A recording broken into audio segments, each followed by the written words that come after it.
Do you want to know how to make your practice time more effective and more efficient? Well, I've got 5 tips just for you.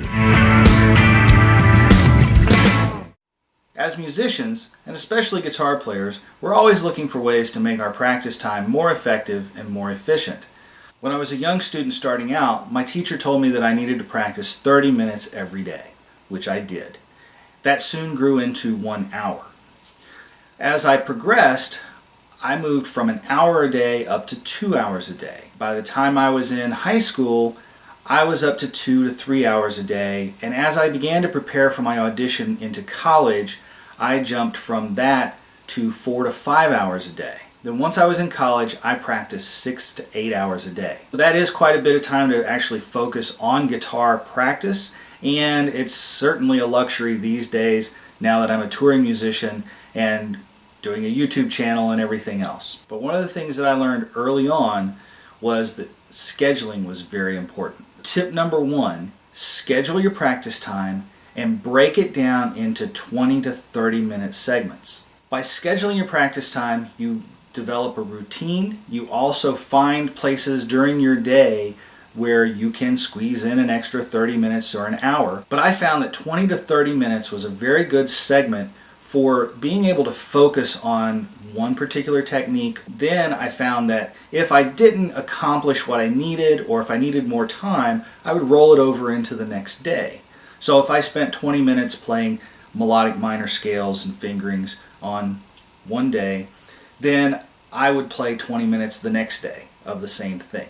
Once I had that done, I could move on to another technique, and then maybe on the 3rd or 4th day, circle back and do it over. And so that way too, I would cycle through my practice routine. Number 2, you know what I'm going to say next, metronome. If you really want to focus on your technique, then you need to practice with a metronome. This is my very first metronome. It is a mini tactile pendulum style metronome. I bought this in 1979 when I was 9 years old. It winds up like an old clock, and it has a weight that slides up and down this line with tempo markings. Funny thing about this one is it's actually marked West Germany because it was built before the wall came down, and all of the markings on here are even time signatures. The next one I have is a battery operated one that I bought in high school going into college, and the cool thing about this, if you think it's cool, at the time was it has A440 as a reference pitch for tuning. And again, it's a dial, and it has a click and a light indicator. Now I use a metronome on my phone or in my DAW, which is Logic Pro. You can actually go into decimals. This is the Soundbrenner app, and it will let me do decimal point time signatures, which I guess maybe you need to do that now and again. But one thing I really like about having an app on my phone is I can tap the tempo. One tip I have for using a metronome is instead of having it beat on all 4 beats, I actually have the time so that it beats on 2 and 4, like a snare drum would. So for 120, I'll go down to 60. 1, 2, 3, 4. 1, 2, 3, 4. What I like about doing that is, number 1, it forces me to keep time on beats 1 and 3, and it's easier to apply different feels, in my opinion, if it beats on 2 and 4. You can then give it a swing feel, you can give it a bossa nova feel, still forcing you on 2 and 4 to keep the tempo. Tip number 3 is stretch and warm up. Just like an athlete or someone who goes to the gym to work out, you're not going to immediately step over to the weight bench and try to bench press 400 pounds cold. Same thing with musicians. You'll get more out of your practice if you take the first segment and focus on stretching and warming up and playing exercises very slowly. Then you can focus on additional techniques and work on things like speed building exercises, etc. But again, to avoid injury, it's very important to stretch and warm up your hands and practice your scales slowly at the beginning of your practice routine. The other thing I would recommend is also doing stretching at the end as a cool down. I'll do another video on hand health and show some techniques like that, But again, consider stretching and warming up and a cool down period before and after your practice routine. Number 4, sing what you play. No, I don't expect you to be a great singer, and I don't expect you to be someone who scats along to everything like George Benson or Steve Wariner. But if you will sing what you play, this process actually has a twofold effect. Not only are you training your ear to the pitches that you play, you also make a stronger connection between your ear and the execution of notes under your fingers. One other thing that singing what you play can also result in is a little more melodic playing connected to what you hear versus just playing patterns that you see.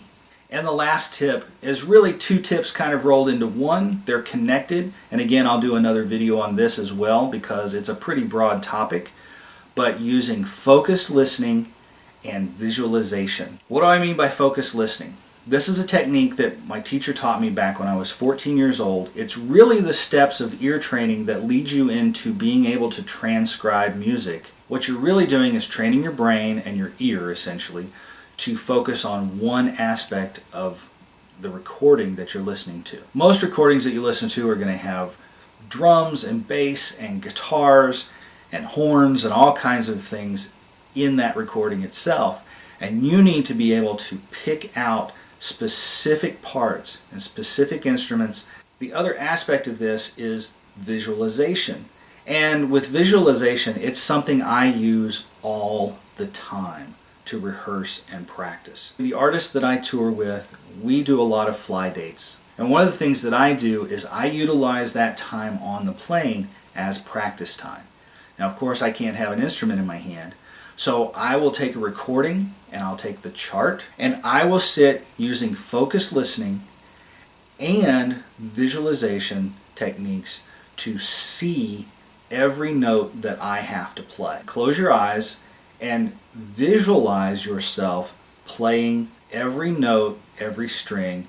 I find visualization to be very useful and very effective as a practice technique as well as a rehearsal technique. And a majority of the rehearsal that I do these days is through visualization. So let's recap the 5 tips for making your practice time more effective and more efficient. Number 1, schedule your practice time every day and break it down into smaller segments, whether it's 15, 20, or 30 minutes at a time. Number 2, use a metronome. Number 3, stretch and warm up and cool down before and after your practice session. Number 4, sing what you play. You don't have to be great. It doesn't have to be exact notes, but try to sing everything that you play and connect the dots between your ears and your hands. Number 5, focused listening and visualization. By using focused listening and visualization, it's a great way to enhance your practice even without an instrument in your hand. I hope you found this video useful, and I thank you so much for watching. Please hit the like button, subscribe, and as always, stay tuned.